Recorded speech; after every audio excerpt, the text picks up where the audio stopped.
मेरा बिज़नेस काफ़ी अच्छा चल रहा था, लेकिन सडनली विथिन 1 ईयर ऐसा हुआ कि मैं पूरा एडिक्शन में चला गया था। Drinking, alcohol, smoking, tobacco. मैंने सुसाइड अटेम्प्ट भी किया। मेरी वाइफ ने बताया मेरे को, जो है वो चल रहा है चलने दो, लेकिन तू उसके साथ सिर्फ मेडिटेशन स्टार्ट कर। तो मेडिटेशन में मैंने अपनी 12 to 13 पास्ट लाइफ देखी है। विथिन 1 मिनट इतनी हाई ऊर्जा मुझे फील हुई, और उसी टाइम पे कोई मास्टर आए थे, और 2 बार मैं गैलेक्टिक फेडरेशन में गया हूँ। इतना बड़ा अमाउंट जो कोई सोच नहीं सकता, 1,45,00,000।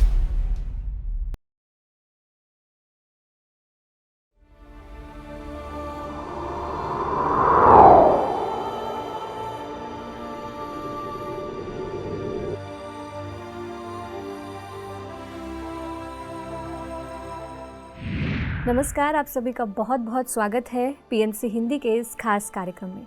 दर्शकों, ध्यान वो मार्ग है जिस पर चलकर हम सभी तरह के चैलेंजेस से ओवरकम कर सकते हैं। जी हाँ, हमारे जीवन में जो भी परिस्थिति आती है वो हमें कुछ ना कुछ सिखाने आती है, लेकिन हम इतने अवेयर नहीं होते कि हम ये जान पाए कि वो परिस्थिति हमारे जीवन में क्यों आई है, क्या सिखाने आई है।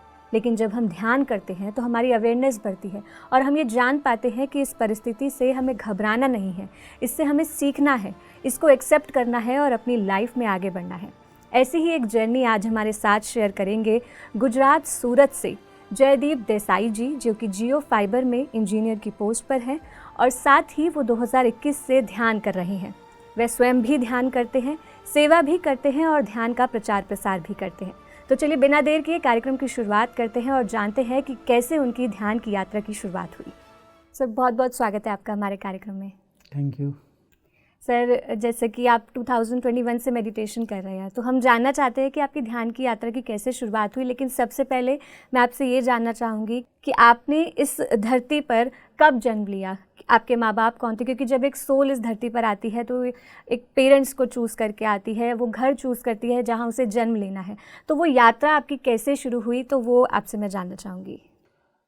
मेरा बॉर्न हुआ 1985 में। मेरे पेरेंट्स हैं मुकेश भाई एंड वनीता बहन, जो कि सूरत में रहते हैं, और पहले से हम सूरत में ही है सेट है। और मेरी स्टडी जो है वो मैंने स्कूल कंप्लीट किया, उसके बाद डिप्लोमा किया और बीई इलेक्ट्रिकल कंप्लीट किया है। जी सर, स्टडी आपने बताई कि आपने क्या किया। साथ ही आपसे जानना चाहती हूँ कि आप बचपन से ही स्पिरिचुअल थे, जैसे आप मेडिटेशन अब करते हैं, क्या बचपन से ही आपके घर में ऐसा माहौल था?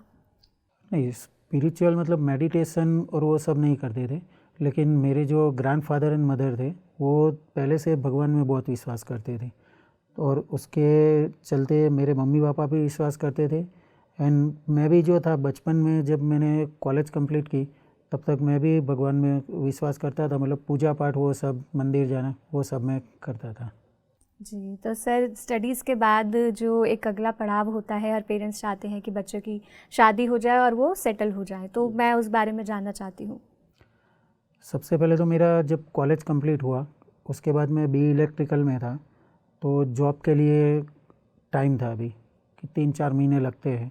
तो उसके अंदर मैंने फादर से डिस्कस करके खुद का बिज़नेस चालू कर दिया, जो कि कम्प्लीटली बीई इलेक्ट्रिकल से लेके सिविल लाइन में था, और वो बिज़नेस मैंने चालू कर दिया था। वो बिज़नेस मेरा काफ़ी धीरे धीरे काफ़ी अच्छा चल रहा था, बहुत ही अच्छा चल रहा। और मेरा जो मैरिज है वो 2010 में हुआ। जब मेरा स्टडी ख़त्म हुआ उसके 1 ईयर के अंदर मैंने मैरिज हो गए थे। जी, तो आगे फिर आपका जो परिवार था वो कैसे बढ़ा, आपके बच्चे कब हुए? पहले तो मैं बात करूँ तो मेरे और मेरी वाइफ के लव कम अरेंज मैरिज है। तो हमने पहले से डिसाइड किया था कि 5 इयर्स तक हम दोनों एक दूसरे को समझेंगे, साथ में रहेंगे, उसके बाद ही जो भी है बच्चे का विचार करेंगे। तो 2015 से हमने प्लानिंग स्टार्ट किया था, लेकिन तब बीच में 2 बार ऐसा हुआ कि एक मिसकैरेज हो गया, और 1 टाइम ऐसा हुआ कि जुड़वा थे जो कि आगे बढ़े नहीं बच्चे। तो 2 बार ऐसा फेलर आया था सामने। जी, तो उस समय पर आपने कैसा फील किया था, क्या अनुभव था आपका? उस समय स्टार्टिंग में जब पहली बार हुआ था तो हम दोनों ने सोचा कि अभी जो है वो क्या है क्या नहीं, देखते हैं अभी क्या होता है। और उसके बाद सेकंड टाइम फिर वापस ऐसा हुआ तो हम दोनों पहले तो ऐसा ही सोचने लगे कि अभी कुछ प्लानिंग ही नहीं करना है, क्योंकि 2 बार हो गया, हम दोनों बहुत टेंस में आ गए थे। लेकिन फिर धीरे धीरे मेरी वाइफ ने एक गर्भ संस्कार क्लास थे वो स्टार्ट किया और उसके अंदर थोड़ा पॉजिटिविटी और चेंजेस आए, उसने मेरे को बताया। तो फिर हम दोनों ने सोचा कि ठीक है, हम उसी पॉजिटिविटी के साथ वो सब करके, जो कि IVF वो सब डॉक्टर्स ने हमको बताया था, लेकिन हमने वो कुछ नहीं किया। हम दोनों पॉजिटिव रहे और हमने सोचा कि जो भी नेचुरली प्लानिंग के हिसाब से होगा वो ही करेंगे। और ये सब चलते जब हम पॉजिटिविटी और वो सब के साथ थे तो नेचुरल प्लानिंग के थ्रू ही हमारी एक बेबी गर्ल बॉर्न हुई 2017 में। जी सर, आपने बताया कि आपकी वाइफ ने गर्भ संस्कार कॉन्सेप्ट देखना शुरू किया और वही आपके साथ शेयर किया। तो ये गर्भ संस्कार कॉन्सेप्ट अगर आप हमारे दर्शकों के साथ शेयर कर सकें कि ये क्या होता है और आपकी वाइफ इससे कैसे जुड़ी? एक्चुअली गर्भ संस्कार में क्या होता है मैम कि बच्चे को हम जब प्लानिंग करते हैं, वो प्लानिंग कैसे करना है, प्लानिंग के टाइम हमें कैसे फीलिंग रहनी चाहिए, हमारी कैसे फील करना चाहिए, वो सब उसे डिटेल में बताते हैं उसमें। और दूसरा है कि उससे जो हमारे माइंड पे जो नेगेटिव असर होती है ना, गर्भ संस्कार नहीं करते तो कि अभी 2 बार ऐसा फेलर आ गया है तो उसकी वजह से अभी ये डॉक्टर्स के पास जाओ, IVF करवाओ, ये करवाओ, तो वो सब से हम दूर रहते हैं। नेचुरली जितना होता है वो सबसे बेस्ट होता है और उसी के हिसाब से हम आगे बढ़े। मेरी वाइफ जो कि उसकी एक फ्रेंड थी आशा, उसके थ्रू उन्होंने ज्वाइन किया था गर्भ संस्कार और वो बहुत ही अच्छा भी हुआ हमारे लिए। जी, तो सर आगे आपकी जर्नी जानना चाहती हूँ कि आपको जो परेशानी आई यही आई थी कि मिसकैरेज हुआ आपकी वाइफ का, लेकिन वो भी जो आपकी डॉटर 2017 में हो गई तो उसके बाद आपकी फैमिली पूरी हो गई और सब अच्छा चल रहा है। तो आगे आप ध्यान में कैसे आए? आपकी जो ये ध्यान की यात्रा है उसकी शुरुआत कैसे हुई? स्टार्टिंग से बताता हूँ कि मेरा बिज़नेस काफ़ी अच्छा चल रहा था। फिर हमने 2015-16 में ये डिसाइड किया कि जो हम सूरत में रह रहे थे फ्लैट में, वो अभी हम मूव करेंगे दूसरी सिटी में, नवसारी में, जो कि वहाँ पे हम एक प्लॉट लेंगे और बड़ा बंगलो बनाएंगे, जो मेरी वाइफ दोनों का ड्रीम था। तो उस हिसाब से हमने उधर नवसारी शिफ्ट किया। लेकिन सडनली विथिन 1 ईयर ऐसा हुआ कि जिस प्लॉट हमने लिया था उसका डबल रजिस्ट्रेशन था, तो वो हमें मालूम चला। उसके बाद तुरंतली हमें वो जो कंस्ट्रक्शन हमारा बाकी था वो कंप्लीट करना था, तो वो कंप्लीट किया। और उसके लिए मैंने मार्केट से जो फाइनेंशियली मेरा बिज़नेस तो चल रहा था, अच्छा था, लेकिन फिर भी एक साथ में कंप्लीट करना था, तो मैंने मार्केट से पैसे लिए ब्याज पे। ओके। और वो धीरे धीरे धीरे करके वो ब्याज बढ़ गया मेरा। अभी हुआ वो कि वो प्लॉट वाला तो इश्यू सॉल्व नहीं हुआ, ऊपर से मैंने मार्केट से पैसे ले लिए। उसके बाद 2020 जब कोरोना आया तो मेरा बिज़नेस कोरोना से एकदम, समझिए कि जो बिल्कुल अच्छा चल रहा था वो एकदम नेग्लिजिबल हो गया, मतलब समझ लीजिए कि 10% पे आ गया, तो इनकम इतनी रही नहीं। और उसके बाद जो मार्केट से ब्याज पे पैसे उठाए थे वो सब किया था, तो उसका सडनली प्रेशर वो सब चालू हो गया मेरे पे। और उसके बाद 2020 में इतना प्रेशर मेरे पे बढ़ गया कि मैं पूरा एडिक्शन में चला गया था। ड्रिंकिंग, अल्कोहल, स्मोकिंग, टोबैको, वो सब में चला गया कम्प्लीटली। फिर 2020 में मेरी वाइफ थी, उसकी मदर एक्सपायर हो गई। तो उसके बाद मेरी वाइफ भी कम्प्लीटली थोड़ी डिप्रेशन में थी। तो उसकी जो फ्रेंड है आशा, उसने उसको सजेस्ट किया कि तुम मेडिटेशन करो, तो उसने मेडिटेशन स्टार्ट किया था। उसके बाद क्या हुआ कि मेरे पे इतना प्रेशर था कि मैंने सुसाइड अटेम्प्ट भी किया, क्योंकि पूरा दिन कैसा रहता था मेरा कि लोगों के कॉल आते थे कि पैसा दो, और दूसरी तरफ मुझे कहीं ना कहीं मार्केट से पैसा ढूंढना होता था लोगों को चुकाने के लिए। इनकम इतनी थी नहीं, बिज़नेस बंद हो गया था, अप्रोक्सीमेट 10% जितना रहा था।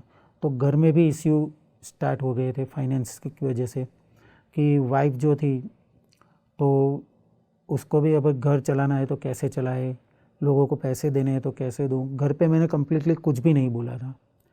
फिर सडनली मुझे ये ऐसा लगा कि अभी ये सब हो गया है, इससे बाहर निकलने का रास्ता कुछ है नहीं, तो मैंने 1 टाइम सुसाइड अटेम्प्ट किया। लेकिन due to my wife, last time उसने मेरे को बोला था कि तेरे को जाना है तो चले जाना, लेकिन एक बार मिल के जा। तो उससे मिला, तब उसने जाने नहीं दिया। फिर 2-3 दिन में उसने जो मेडिटेशन स्टार्ट किया था, तो उसके बारे में उसने मुझे बताया कि मैं जो ये मेडिटेशन कर रही हूँ, उससे मैं जो ये उसकी मदर जो एक्सपायर हुई थी, उसके थोड़ा उसके अंदर इफ़ेक्ट था, तो उससे वो रिलीज़ हो गई थी। उसका जो हमारे जो ये फाइनेंशियल इशू की वजह से उसका जो एंगर था वो एकदम कम हो गया था। तो उसने मेरे को बताया, तब से मैंने मेडिटेशन 2021 में चालू किया। जब से मैं एडिक्शन में आया तो इतना प्रेशर था फाइनेंशियली लोगों का मेरे ऊपर कि मैं एडिक्शन में उस तरह से आ गया था कि सुबह 8 बजे मैं घर से निकलता था काम के लिए। काम तो ऐसे इतना बिजनेस चल नहीं रहा था तो था नहीं, लेकिन मॉर्निंग में 9 to 9:30 मैं ड्रिंकिंग चालू कर देता था। साथ में कंटिन्यू स्मोकिंग रहता था, टॉबैको रहता था। वो पूरा दिन चलता था 3 to 4 PM तक। उसके बाद घर पे जाना होता था तो मुझे एकदम रिलीज़ होना दिखता था। तो 3 to 4 तक कंटिन्यू डेली ऐसा मेरा रहा, अप्रोक्स 1.5 to 2 years यही शेड्यूल मेरा रहा। क्योंकि मेरे ऊपर प्रेशर ही इतना था, लोगों के कॉल आते थे कि पैसा कब दोगे, तो उनको आंसर देने, मेरे पास कोई आंसर था नहीं। और मार्केट में दूसरा मेरा था कि पैसा ढूंढना, कहाँ से पैसे ढूंढूं, कहाँ से लाऊं, कंटिन्यू। तो उसी शेड्यूल की वजह से मेरा ये एडिक्शन प्लस, पहले तो मैं नॉनवेज खाता नहीं था, तो उसके साथ मैंने नॉनवेज भी खाना स्टार्ट कर दिया था। वो सब कंटिन्यू इसमें आया था। फिर जब 2021 में मैंने मेडिटेशन स्टार्ट किया, मेरी वाइफ ने बताया मेरे को कि तू स्टार्ट कर, मेरे अंदर बहुत चेंजेस आए, तेरे अंदर भी आएंगे। जो हो रहा है उसको होने दो, जो है वो चल रहा है चलने दो, लेकिन तू उसके साथ सिर्फ मेडिटेशन स्टार्ट कर। तो मैंने मेडिटेशन स्टार्ट किया। जैसे ही स्टार्ट किया, विथिन 2 or 3 months मेरा मेडिटेशन स्टार्टिंग में सबसे पहला एक्सपीरियंस ये रहा कि मैंने अपनी सॉल को मेरी बॉडी के बाहर फील किया था, और सडनली मैं अवेक हो गया कि ये क्या हुआ। बाद में मुझे पता चला था कि मैंने मेरी सॉल को ही मेरी बॉडी के बाहर फील किया है। फिर 3 to 4 months में मेडिटेशन के स्टार्टिंग्स में मेरा 50% जो डेप्थ था वो सारा कंप्लीट हो गया। जैसे कि हमने जो नवसारी में घर लिया था, जो ऑलरेडी डबल रजिस्ट्रेशन में था, उसका इश्यू तो मार्केट से पैसे लेके मैंने सॉल्व कर दिया था, लेकिन अभी उसको कुछ ना कुछ करके ये डेप्थ कवर करना था, तो हमने घर वो सेल कर दिया। और हुआ यूँ कि मेडिटेशन के स्टार्टिंग में ही वो तुरंत ही सेल भी हो गया, और ऐसे है कि कम्प्लीटली विथिन 1 month उसका जो पेमेंट था वो सब कुछ आ गया, और हमने मोस्टली जो कर्जा था वो कंप्लीट कर दिया। अभी जो रहा था वो ओनली 1,45 में से 80 to 90 लाख हमने कवर कर लिया था। अभी जो रहा था वो उतना ही था। फिर मेडिटेशन कंटिन्यू करते रहे। हम लोग नवसारी से सूरत शिफ्ट हो गए। उसके बाद भी अभी मेरे ऊपर प्रेशर था थोड़ा कि ये बाकी का कर्जा है, मैं कैसे निकालूंगा, क्या करूंगा। तो ड्रिंकिंग और वो सब तो कम हो गया था, ज़ीरो तो नहीं बोल सकता क्योंकि अभी जो कर्जा था वो बाकी था, वो सब था। मेडिटेशन के विथिन 1 year जो बाकी का था हमारा कर्जा, वो भी हमारी एक लैंड है, वो अपने आप उसका बाहर आ गया, वो हमने बेच दी, और बाकी का कर्जा था वो भी हमने कंप्लीट कर दिया। और मुझे लगा कि जिस चीज़ से मैं कभी निकल ही नहीं पाऊँगा, इतना बड़ा कर्जा, जो कि मेरे पेरेंट्स थे, मेरे ग्रैंडफादर थे, वो कम्प्लीटली करते थे जॉब करके उन्होंने ही जो कुछ भी घर बनाया था वो सब बनाया था। और पहले से उनका मानना था कि जॉब करेंगे, जो कुछ भी होगा वैसे चलेगा, जो कुछ भी आएगा उसी से हम चलाते रहेंगे। फिर भी मैंने उससे बाहर निकल के बिज़नेस किया था, वो बिज़नेस बंद हो गया, और उनकी जो बिलीफ थी ना, उससे मैं थोड़ा बाहर निकला था। फिर भी ये सब कुछ होने के बाद मुझे ऐसा लगा था कि सडनली विथिन 1 year सब कुछ कंप्लीट हो गया, ये कैसे हुआ। मैं खुद अपने आप में जवाब ढूंढने लगा कि इतना बड़ा अमाउंट जो कोई सोच नहीं सकता, 1,45 लाख अगर कमाने जाए, जॉब करने जाए, तो पूरी लाइफ में कोई बहुत मुश्किल है, बहुत मुश्किल, पूरी लाइफ में कोई इकट्ठा ही ना कर पाए कभी भी। ये सब कुछ हमने विथिन 1 year हमने क्लियर कर दिया। तब जाके मुझे पता चला कि मैं जो मेडिटेशन कर रहा हूँ उसकी वजह से मेरे अंदर भी चेंजेस आए हैं, और ये जो डेप्थ रिलीज वो सब है वो उसी की वजह से हुआ है।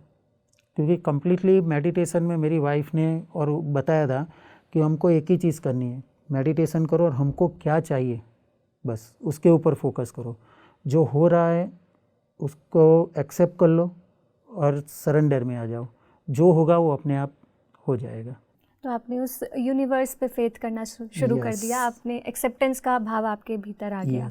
तो यानी कि जो आपके जीवन में ये जो परिस्थिति आई वो कहीं ना कहीं आपको स्पिरिचुअलिटी की ओर ले गई। यस, डेफिनेटली जी। तो जैसे आपने नॉनवेज भी शुरू कर दिया था, वो भी आपका छूट गया? यस, वो भी, ये मेडिटेशन स्टार्ट हुआ उसके विथ इन 1 ईयर जैसे ये कंप्लीट हुआ वो भी छूट गया। उसके बाद जो ड्रिंकिंग था वो भी कम्प्लीटली बंद हो गया, स्मोकिंग था वो भी धीरे धीरे बंद हो गया, और जो भी मेरे अंदर डिप्रेशन था, कुछ मैं फील कर रहा था कि ये सब कैसे निकलूँगा क्या है, वो कम्प्लीटली सब कुछ रिलीज़ हो गया। सबसे पहला तो ये डेप कंप्लीट हो गया, उसके बाद मेरा ड्रिंकिंग का था जो डेली रूटीन था मेरा 2 इयर्स, ऐसा समझिए कि उसके बिना घर से बाहर निकलो तुरंत सबसे पहला काम मेरा ड्रिंकिंग का ही था, अल्कोहल पी लो, बाकी जो होगा वो आगे देखेंगे, वो बंद हो गया। सबसे बड़ा चेंजेस वो कह सकते हैं मेरे अंदर। फिर स्मोकिंग का था वो भी धीरे धीरे विथ इन 1 ईयर वो भी बंद हो गया। उसके बाद टोबैको था तो वो भी धीरे धीरे विथ इन ऐसा समझिए कि 2 इयर्स से कंटिन्यू जो चल रहा था वो तुरंत बंद होने वाला था नहीं, तो वो भी 1.5 ईयर में कंप्लीट हो गया। तो वो भी सब कुछ रिलीज़ हो गया। मैं खुद अपने आप को उसके बाद में जो मैं समझिए कि मैं गिल्ट में था वो सब था, वो सब कम हो गया। वर्दी नहीं समझ रहा था कि कुछ हुई नहीं मैं, क्योंकि जो कुछ था वो सब तो चला गया था, तो वो भी नहीं मैं समझ रहा था। तो ये फीलिंग से भी मैं थोड़ा बाहर आया था। जी सर, ध्यान ने पूरी लाइफ आपकी चेंज कर दी। तो सर जैसे आपने बताया था कि आपके पहला जो आपका एक्सपीरियंस था उसमें ही आपको आपकी सोल बाहर दिख गई थी, यानी आपको आउटर बॉडी एक्सपीरियंस हुआ था। तो सर थोड़ा और आगे अगर आप ध्यान के एक्सपीरियंसेस बताएं कि अब ध्यान आप कंटिन्यू कर रहे हैं, क्या ध्यान में ऐसे आपको और एक्सपीरियंस हुए जिसमें आपने कोई विजन देखा हो, कोई पास्ट लाइफ देखी हो, ऐसा भी कोई एक्सपीरियंस आपका रहा? जी मैम, ध्यान में मेडिटेशन में कंटिन्यू में रहा हूँ और सेवा भी कर रहा हूँ। तो मेडिटेशन में मैंने अपनी 12 to 13 पास्ट लाइफ्स देखी है। एक पास्ट लाइफ ऐसी थी कि मेरी वाइफ मेरी मदर थी। दूसरी एक पास्ट लाइफ ऐसी थी कि बहुत सारे लोग थे जो मुझे मारने आ रहे थे। मैं एक सैनिक था और उनके साथ लड़ रहा था और मैं घायल होकर एक जगह पे पड़ा था। एक पास्ट लाइफ मैंने जो मेरी देखी है ना, उसमें मैं एक छोटा बच्चा मॉन्क था। फिर उसी पास्ट लाइफ में मैं आगे बढ़ा तो सारे मॉन्क मेडिटेशन कर रहे और उसके बीच में से मैं चलते चलते जा रहा था, जो कि ये सबसे बेस्ट मेरी पास्ट लाइफ थी। उसके मैंने आंसर भी ढूंढे कि अभी उसके बाद क्या हुआ क्या नहीं, लेकिन वो मिला नहीं मेरे को। वो जाके मेरे को अभी जस्ट 10 डेज पहले ही उसका आंसर मिला है मेरे को। सर क्या आंसर मिला, आप बता सकते हैं दर्शकों को? सबसे पहला तो ये एक सोहम वर्कशॉप था, ले में हुआ है, अभी 3 या 4 दिन पहले ही कंप्लीट हुआ है। तो उसमें जो विजया लक्ष्मी मैम थे उन्होंने बताया था कि कभी कभी हम सोल कॉन्ट्रैक्ट जो करते हैं हमारे अंदर अंदर, जैसे कि मैं, मेरी वाइफ, मेरी बेटी, मेरे पेरेंट्स, वो सब कुछ डिसाइड करके जन्म लेते हैं। वो तो मेडिटेशन में आने के बाद मेरे को मालूम था, लेकिन ये मेरी लाइफ में जो इतना सब हुआ था, जैसे कि मैं गिल्ट फील कर रहा था कि सब कुछ मेरी वजह से चला गया है। अभी मेरे जो पेरेंट्स हैं उसको कुछ मैं बोल नहीं पा रहा हूँ, मेरी वाइफ है उसको कुछ मैं बोल नहीं पा रहा हूँ, ये मेरे अंदर गिल्ट था। तो वो जो मैंने पास्ट लाइफ देखी थी ना, उसमें ऐसा था कि मैं एक मॉन्क था, लेकिन वो मॉन्क की लाइफ उधर कंप्लीट हो गई है। उसके बाद मुझे समझ में आया कि संसार में निर्वाण जो हम बोलते हैं उसकी वजह से आगे मैंने बर्थ लिया है। और ये सोल कॉन्ट्रैक्शन के दौरान सबसे वो जो विजया लक्ष्मी हमने एक एक्सप्लेन किया था कि कोई एक लाइफ में जब ऐसा होता है ना, तो कोई एक होता है कि विलन होता है। मैं अपने आप को विलन समझता था, लेकिन वो विलन नहीं होता है, वो एक एकदम उन्नत आत्मा होती है जो सोल कॉन्ट्रैक्शन की तरह जितने भी हमारे साथ जुड़े हुए होते हैं ना, वो सबका कंप्लीट कवर करने के लिए ही वो बर्थ लेते हैं, जन्म लेते हैं और ऐसा लाइफ सिलेक्ट करते हैं। ये विज़न क्लियर हुआ तो उसी टाइम पे मुझे जो गिल्ट था वो कम्प्लीटली रिलीज़ हो गया। तो यानी कि आपको ये समझ में आया आपकी पास्ट लाइफ के थ्रू कि आपकी लाइफ में जितने भी चैलेंजेस आए वो कहीं ना कहीं हमारे पिछले कर्मों से जुड़े थे। Yes. और वो हमें कभी ना कभी क्लियर करने ही हैं। जब तक हमारा जो कार्मिक बैलेंस है वो क्लियर नहीं होगा तब तक हमें जन्म लेना ही पड़ेगा। जी सर, आगे बढ़ते हैं। तो जैसे पास्ट लाइफ एक्सपीरियंस आपने बताया, क्या कभी आपको कोई एस्ट्रल ट्रैवल एक्सपीरियंस भी हुआ? एस्ट्रल ट्रैवल एक्सपीरियंस में ऐसा है मैम कि मुझे 2 बार मैं गैलेक्ट्रिक फेडरेशन में गया हूँ। किस लिए गया हूँ, क्यों गया हूँ ये मालूम नहीं है, लेकिन पूरा गैलेक्ट्रिक फेडरेशन में मैं 2 बार गया हूँ। किसी मास्टर ने मुझे लेके गए हैं, ऐसा मैंने एक्सपीरियंस किया हुआ है। सबसे पहला जो ये एक्सपीरियंस हुआ है मेरा गैलेक्ट्रिक फेडरेशन वाला, वो सबसे पहले मैंने यहाँ पे जो दिल्ली में हमारे जो घर है वसंत मैम का, उसके ऊपर जो पिरामिड है, वो दिल्ली में हम आए थे एक प्रोग्राम के लिए। तो वहाँ पे मैंने मेडिटेशन, पिरामिड में हम सुबह मॉर्निंग में मेडिटेशन कर रहे थे। ये मेरा पहला एक्सपीरियंस था पिरामिड के अंदर मेडिटेशन करने का। तो विथिन 1 मिनट इतनी हाई ऊर्जा मुझे फील हुई और विथिन 1 मिनट में एकदम ट्रांस में, मतलब ज़ीरो में चला गया था। और उसी टाइम पे कोई मास्टर आए थे और मुझे गैलेक्टिक फेडरेशन में लेके गए थे। वो सब कुछ बोले नहीं थे, कुछ भी नहीं थे, सिर्फ दिखा रहे थे मेरे को कि ये सब मास्टर्स है, ये है, और आप इधर घूमिए, और वापस आ गया था मैं। सर थोड़ा और हमें डीपली बता सकते हैं कि वो गैलेक्टिक फेडरेशन जो आपने देखा वहाँ पे क्या क्या चीज़ें थी, क्या क्या देखा आपने? वहाँ पे जैसे ऐसा समझिए कि स्वर्ग लोक तो देखा नहीं है मैंने, लेकिन उससे भी बहुत अच्छा था। सारे मास्टर्स बैठे रहते हैं, कुछ मास्टर्स होते हैं जो मेन एक जैसे दरबार बोलते हैं ना, वैसे दरबार जैसा होता है, वहाँ पे बैठे रहते हैं। तो मैं पूरा उनके साथ चल के, वहाँ पे जो मास्टर्स थे उनके मिल के क्या बातचीत हुई क्या नहीं वो मेरे को समझ में नहीं आया था, लेकिन वो उनको मिला और मिल के मैं वापस आ गया था। गैलेक्टिक फेडरेशन में जाके जो हम फील करते हैं ना, कम्प्लीटली ज़ीरो। ज़ीरो मीन्स ऐसा समझिए कि कुछ भी नहीं है। हम इधर ये लाइफ में जो सोचते हैं ना, ये वो अगला पिछला, कुछ भी नहीं। आप ऐसा फील करते हैं कि कुछ है ही नहीं, बस ऐसा फील किया था मैंने उस टाइम पे। और उसके बाद भी मैंने एक बार मेडिटेशन में बैठा था, तब भी मैंने वो गैलेक्टिक फेडरेशन में मैंने मास्टर को बोला था कि मेरे को जाना है, तो उन्होंने अलाउ किया था और मैं दूसरी एक बार भी उधर जाके वापस आया हूँ।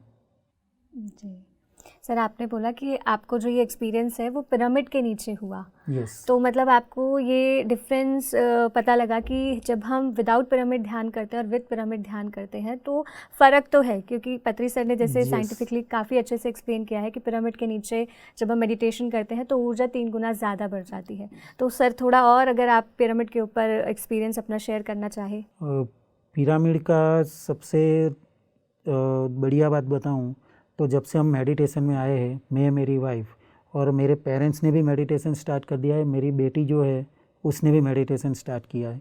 लेकिन पत्री सर पहली बार जब सूरत आए थे तब उन्होंने बताया था कि पिरामिड के बारे में, कि पिरामिड से ब्रह्मांड की जो ऊर्जा होती है वो 3 गुना आती है।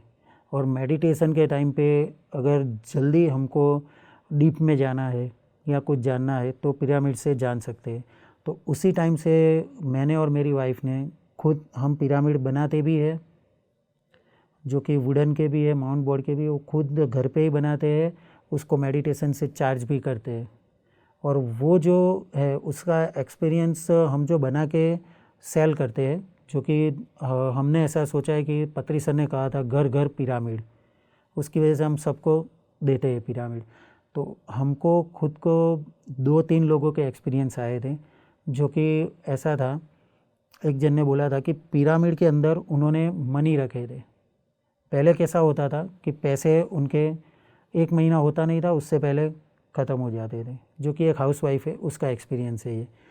और जब से उन्होंने पिरामिड के अंदर जो मनी रखना चालू किया तो 2 महीने बाद उनका कॉल आया कि आपके पिरामिड लिए थे, उसके नीचे में पैसे रख रही थी। तो आज तक 2 महीने में ऐसा नहीं हुआ कि मेरे कभी भी पैसे ख़त्म हो रहे हो। पता नहीं वो कहाँ से आई जा रहे। ऐसा हो रहा था। ऐसे 2-3 और एक्सपीरियंस आए थे कि जिसकी कोई तबीयत ख़राब होती थी, उन्होंने पिरामिड अपने ऊपर रखा और अपने आप वो रिलीज़ हो गया, ठीक हो गए। ऐसा भी हुआ था। जी, हमारे ऊर्जाफाई.com पर भी हम इसी तरह के पिरामिड्स लोगों तक पहुंचाते हैं। जैसे आपने बताया कि हीलिंग के लिए, तो वहाँ पे भी कई तरह के हीलिंग पिरामिड्स अवेलेबल हैं, तो लोग बहुत सारे हैं जो उसका उपयोग करते हैं और अपने आप को हील करते हैं। जी सर, जैसे आपने अभी पत्री सर का नाम लिया, आपने बोला था कि पत्री सर से आप मिले और पहली बार में उन्होंने आपको पिरामिड के बारे में बताया, तो वो जो पहली मुलाकात आपकी हुई वो कहाँ हुई, कैसी हुई और क्या क्या बातें आप दोनों के बीच में हुई, क्या एक्सपीरियंस रहा, वो प्लीज़ आप बताइए। पत्री सर सबसे फर्स्ट टाइम सूरत आए थे, उससे पहले आए नहीं थे।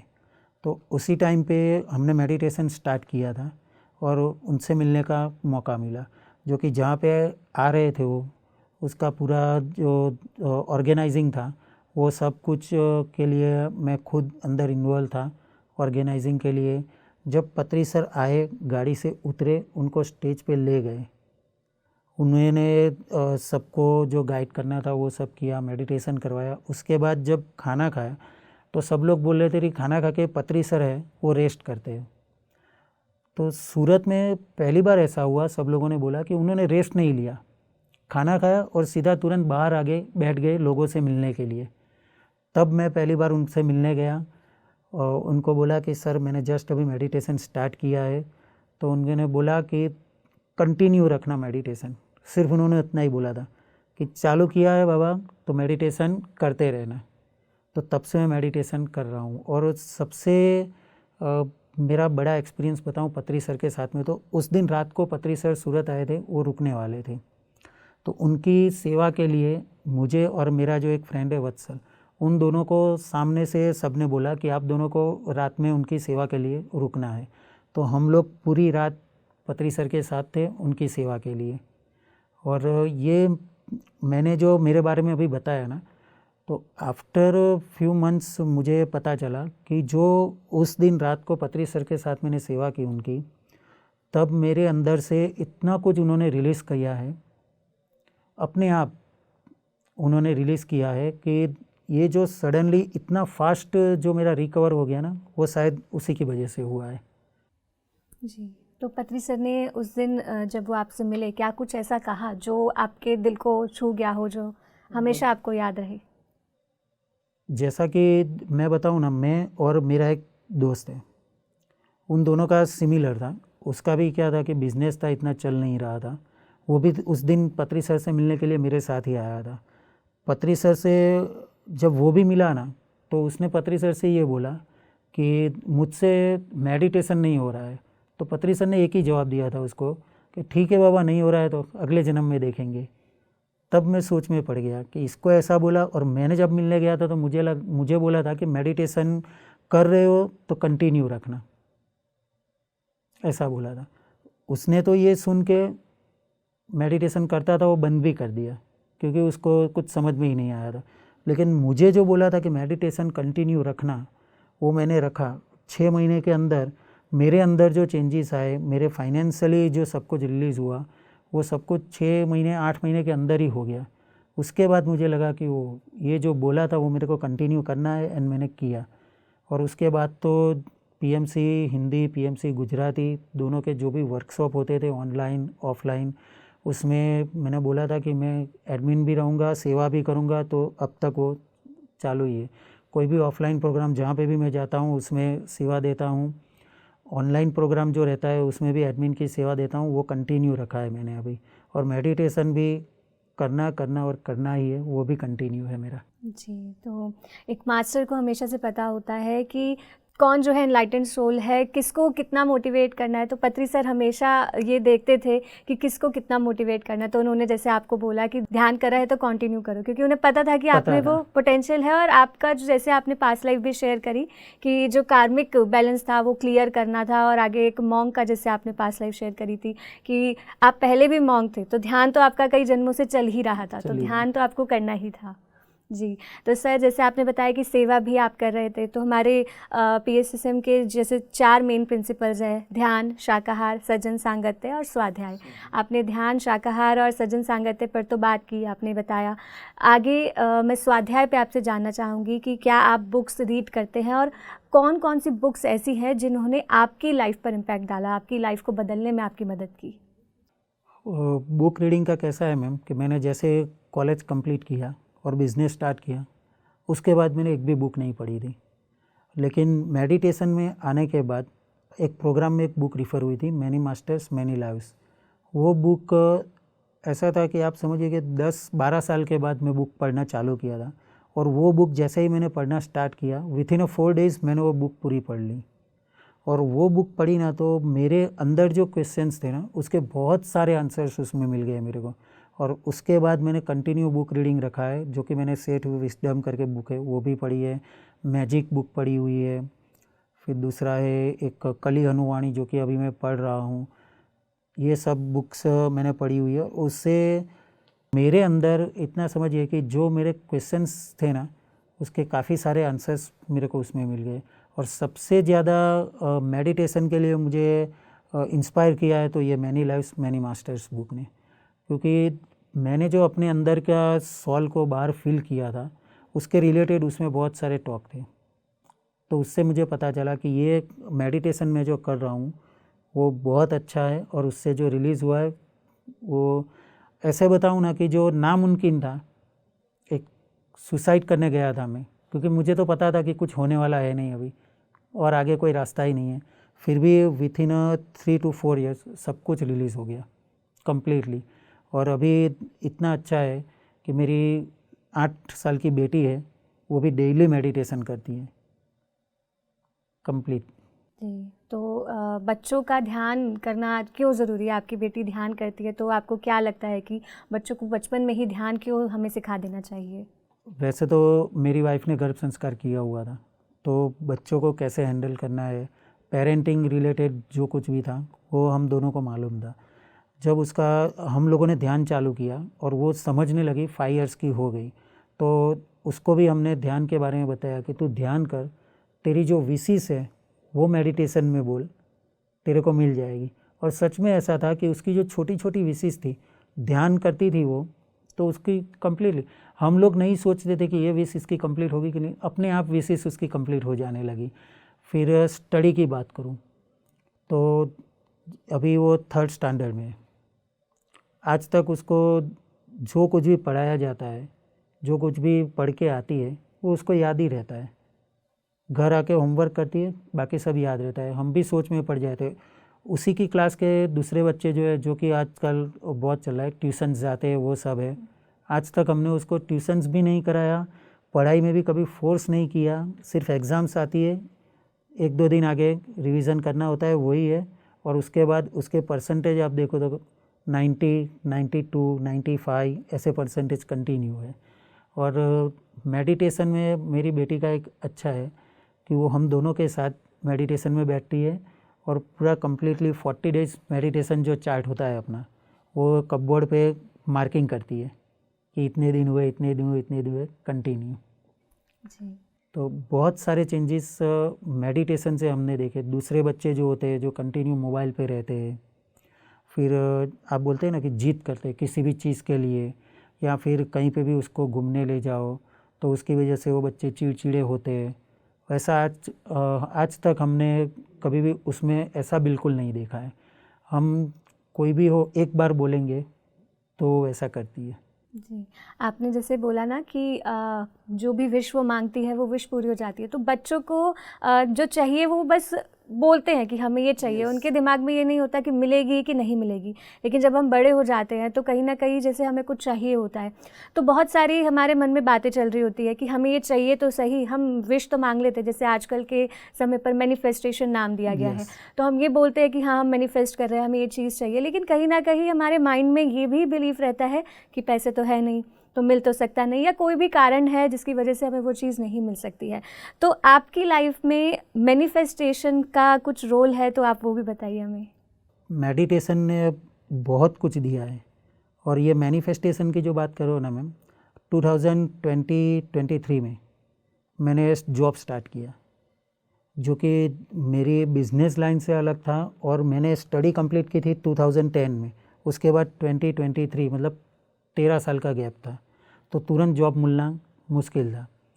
तो अभी जॉब मिल गई तुरंत, और उसके बाद ऐसा हुआ कि 2 इयर्स के अंदर with in a manifestation 2 promotions, जो कि आज तक वहाँ पे जितने भी काम कर रहे थे 1.5 साल 2 साल से थे, वो एक ही पोस्ट पे थे, एक ही पोजीशन पे थे, लेकिन विथ इन अ 2 इयर्स मुझे 2 प्रमोशंस मिल गए। और मैनिफेस्टेशन का दूसरा एक, मैं भी खुद आपको बताऊँ ना, तो ऐसा कि कैसे पॉसिबल हो गया, वैसा एक एग्जांपल है। मेरा एक बुलेट था जो कि मेरे दोस्त को मैंने यूज़ करने के लिए दिया था, तो 2.5 ईयर्स हो गए, वो रिटर्न ही नहीं दे रहा था। तो मुझे लगा कि क्यों ना अभी वो रिटर्न नहीं दे रहा है, तो मैं कंटिन्यू मेडिटेशन में वही बुलेट वापस आ जाए वापस आ जाए वापस आ जाए, वैसा मैनिफेस्ट कर रहा था। फिर मुझे पता चला कि मैं मेरा ही बुलेट क्यों मांग रहा हूँ, मुझे सिर्फ बुलेट चाहिए। तो सडनली ये थॉट मेडिटेशन में आया। मैंने मेडिटेशन में सिर्फ इतना बोला कि मुझे बुलेट चाहिए, तो विथ इन 3 डेज़ एक नया बुलेट मेरे घर पे आ गया था, विथ इन 3 डेज़। उसके लिए पैसे कहाँ से आए कैसे आए वो हमें भी नहीं पता, लेकिन 3 दिन के अंदर नया बुलेट मेरे घर पे आ गया। जी, तो सर जैसे मैंने बोला कि जब हम मैनिफेस्ट करते हैं तो कहीं ना कहीं हमारे माइंड में जो चीज़ें होती हैं कि इस कारण से हमें वो नहीं मिल सकती, इस कारण से विश पूरी नहीं हो सकती, तो वही ब्रेक करने के लिए जो मेडिटेशन है वो हेल्प करता है। मेडिटेशन हमें एक्सेप्टेंस के भाव में लाता है, सरेंडर के भाव में लाता है, और फिर जब हम कुछ मैनिफेस्ट करते हैं तो वो ईजिली हो जाता है। तो सर बहुत अच्छी आपकी जर्नी रही, काफ़ी कुछ आपसे सीखने को मिला कि कैसे आपकी जो लाइफ थी पूरी तरीके से शिफ्ट हुई, सिर्फ मेडिटेशन से, स्वाध्याय से, सज्जन सांगत्य, और सबसे मेजर रोल जो है वो सेवा का है। जिस तरीके से आप अभी सेवा कर रहे हैं पीएमसी गुजरात, पीएमसी हिंदी के साथ जुड़कर, तो बहुत अच्छा लगा। सर अगर कोई मैसेज आप हमारे दर्शकों को देना चाहते हैं तो प्लीज़ दीजिए। मैसेज में मैं इतना ही कहूँगा कि लाइफ में कुछ भी हो, अच्छी चल रही हो या बुरी चल रही हो, कुछ भी हो, एक बार मेडिटेशन स्टार्ट कर दीजिए, अच्छी लाइफ बेहतर हो जाएगी और बुरी लाइफ और अच्छी हो जाएगी। ये सबसे बढ़िया है। और मेडिटेशन स्टार्ट करने के बाद में बहुत सारे लोग हैं, एक बार स्टार्ट तो कर देते हैं, 1 महीना किया, 2 महीना किया, 3 महीना किया, फिर भूल जाते हैं। ऐसा नहीं, कंटिन्यू रखोगे तो आपकी लाइफ में आप बिलीव नहीं कर पाओगे, इतने अच्छे चेंजेस आएंगे। तो मेडिटेशन स्टार्ट कर दीजिए, और मेडिटेशन कंटिन्यू रखना वो बहुत बड़ी चीज़ है, क्योंकि जैसे मेडिटेशन हम कंटिन्यू रखेंगे हमें बहुत कुछ जानने को मिलेगा। उसके हमारे जो आंसर्स है वो सब कुछ अपने आप यूनिवर्स हमें दे देगा, किसी से मांगने की, किसी से पूछने की ज़रूरत ही नहीं पड़ेगी, जैसा मेरे साथ हुआ है। तो thank you so much sir, इतनी सुंदर जर्नी हमारे दर्शकों के साथ शेयर करने के लिए। Thank you ma'am, thank you PMC Hindi, जो कि बहुत कुछ दिया है पीएमसी हिंदी ने। मैं तो बोल रहा हूँ ना कि मैं जो मेरी ये लाइफ है ना वो पीएमसी हिंदी की वजह से ही है, क्योंकि उसी की वजह से अभी मैं ज़िंदा बैठा हूँ और आप सबके सामने ये शेयर कर पा रहा हूँ। तो thank you so much Patri ji, thank you so much PMC Hindi. धन्यवाद। धन्यवाद। तो दर्शकों, जैसा कि सर ने लास्ट में भी कहा कि मेडिटेशन अच्छी लाइफ को बेहतर कर देता है और बुरी लाइफ को अच्छी कर देता है, तो इसमें खराबी तो कुछ नहीं है, मेडिटेशन तो हम शुरू कर सकते हैं। और जिस तरीके से सर ने कहा कि मेडिटेशन करना है लेकिन उसे कंटिन्यू भी रखना है, जिस तरह से हम अपनी लाइफ में भोजन को करते हैं, हम दिन में खाना नहीं भूलते हैं, उसी तरीके से हमें मेडिटेशन को भी नहीं भूलना है, क्योंकि कंसिस्टेंसी इज़ द की। हमें मेडिटेशन कंटिन्यू करना होगा, साथ ही साथ ज्ञान भी बहुत ज़रूरी है, क्योंकि हमारे जीवन में जो भी मेडिटेशन के माध्यम से एक्सपीरियंस होंगे उसे समझने के लिए ज्ञान बहुत ज़रूरी है, तो स्वाध्याय करना भी बहुत ज़रूरी है। और साथ ही जैसे सर ने बोला कि बहुत सारी चीज़ें सेवा के माध्यम से रिलीज़ हुई थी, तो जब हम सेवा करते हैं तो हमारे जीवन की बहुत सारी परेशानियां, बहुत सारी कठिनाइयां अपने आप ही दूर होने लगती है। तो ध्यान कीजिए, स्वाध्याय कीजिए और सज्जन सांगत्य कीजिए और शाकाहार बनिए। बस आज के लिए इतना ही। यदि आप ये कार्यक्रम टीवी पे देख रहे हैं तो हमें यूट्यूब पे सब्सक्राइब करना बिल्कुल ना भूलें, और अगर यूट्यूब पे देख रहे हैं तो हमारे पीएमसी ऐप को भी डाउनलोड करें। नमस्कार।